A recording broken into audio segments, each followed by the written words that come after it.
In this video, we'll talk about variables, data types, and variable declaration. First of all, every programming language uses variables, and a variable is simply a container in the computer's memory where you as a programmer can store information. And so when you declare a variable, you're basically telling the computer how much space you're going to need in memory.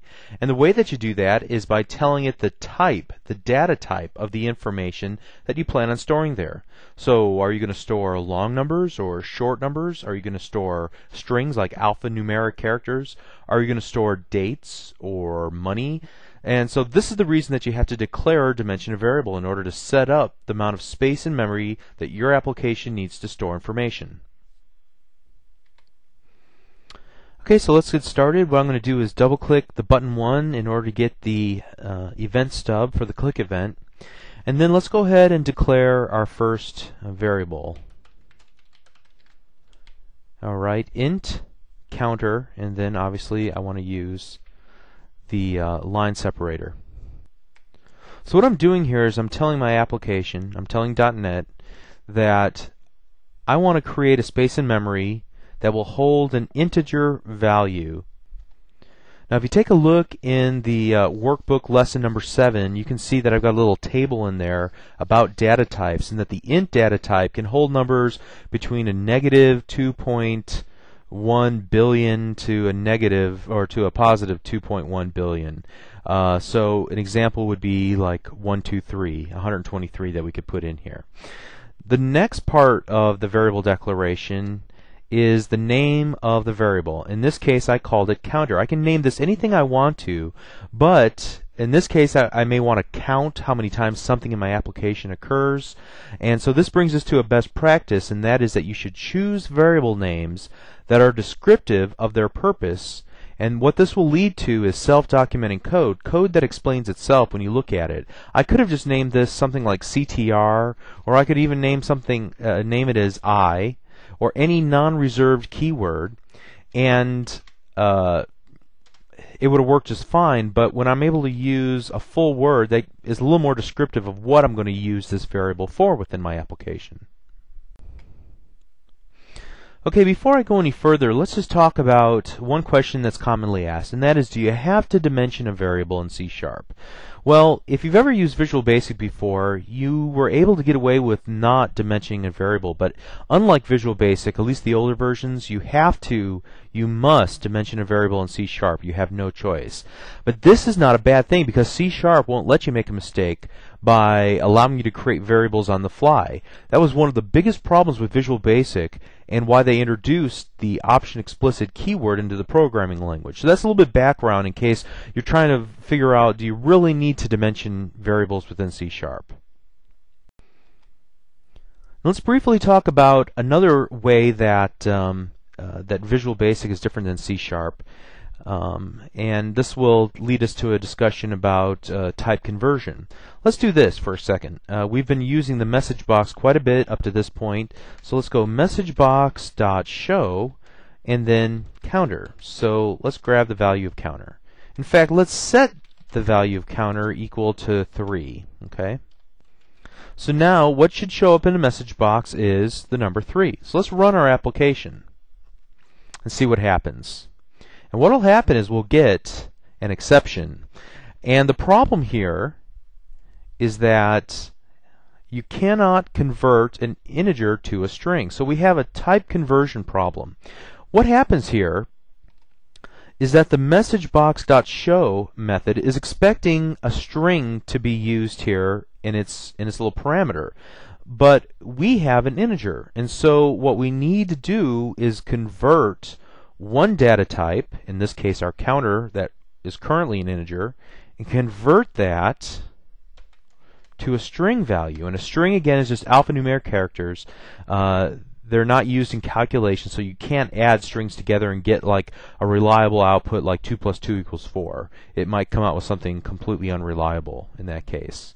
So in this case what we've done is a string conversion by calling the .toString method of the integer. And how this all works and what goes on behind the scenes, we're not going to talk about that now, but just suffice it to say that this data type integer has a built-in conversion function, so that any a variable that's declared as an integer can be converted to a string rather easily.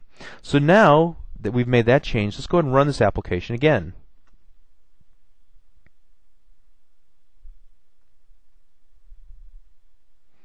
And this time when we click the button, we get the number 3. It's converted the integer 3 to a string 3, and so it was able to display that on screen. Now I realize that this might be rather confusing, but the more you work with it, the easier it'll be to understand. So let's just briefly recap what we've just done here in the last couple of minutes.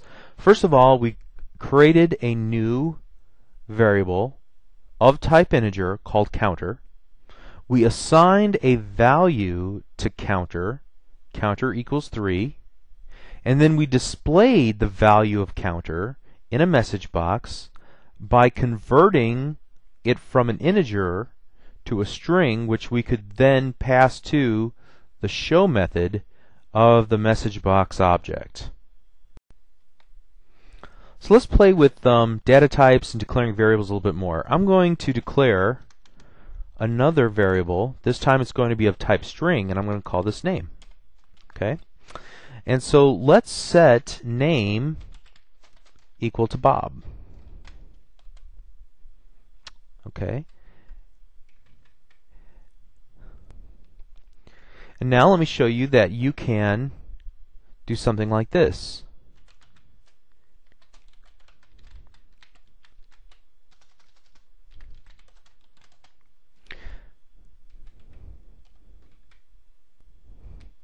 Notice that I can take the value from one variable and I can assign it to the value of another variable. In this case, I had to do a type conversion so that it would fit properly within the space that was defined for it in memory. So I had to convert counter to a string in order to put it in a variable called name, which is of type string, but I can do it. Let's try the reverse. Do you think I can do this? Counter equals name. Let's give it a try and just see what happens when we try to run the application. Okay, it gives us a build error, so it wasn't able to build the application for us. And it says that it cannot implicitly convert type string to integer. So it tells us that we can't convert a string to an integer. What if I try to do something similar like toInt? Well, there is no toInt or toInteger. We could try taking int.parse and see if that will work and pass in a string. And how did I know that? It's just something I knew that you could do with an integer. You can try to parse a value and put it into an integer, but if Bob does not convert easily into a number, this won't work. So let's see if it'll work, just for kicks. Okay, it seemed to accept it. Alright, so it seems to work. It was able to convert the string number 3 because we've already assigned the number 3 to name, and then we took name and assigned it back to counter. So it was able to perform this just right. Let's do this. Let me get rid of this line of code by commenting out that line, and I use 2 forward slashes to do that. So this line will not get executed now. So now we're going to try and convert it to Bob into an integer. So I misspoke a little bit earlier. I apologize. Let's see if this works or not. Let's pull this over into view. Alright, and we're going to, I think, get a runtime error here. Yes.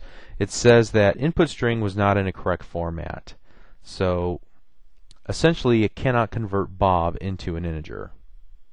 In this case it was able to work because we converted 3 into our name and then took name and converted that back out. So let's just review here. We're able to convert data types back and forth between strings and integers. Now let's do something else. I'm going to delete these 2 lines of code here. What happens if I were to get rid of these quotation marks around our string and just try to assign name equals Bob? Will this work? Let's go ahead and run our application, and we get a build error. And it says the name Bob does not exist in the class or namespace. Okay. The fundamental problem here is that it thinks that Bob should be a variable, and yet we haven't defined it. See, if you don't use the quotation marks, then it doesn't realize that you're talking about a literal string value. So in this case, we have a literal string, which means that we want to put the value BOB into memory, as opposed to something we do like this, string Bob, and Bob equals Steve. And so now, whoops, let's name equals Bob, and then let's change this to Bob, or I'm sorry, let's change this to name and see what we get.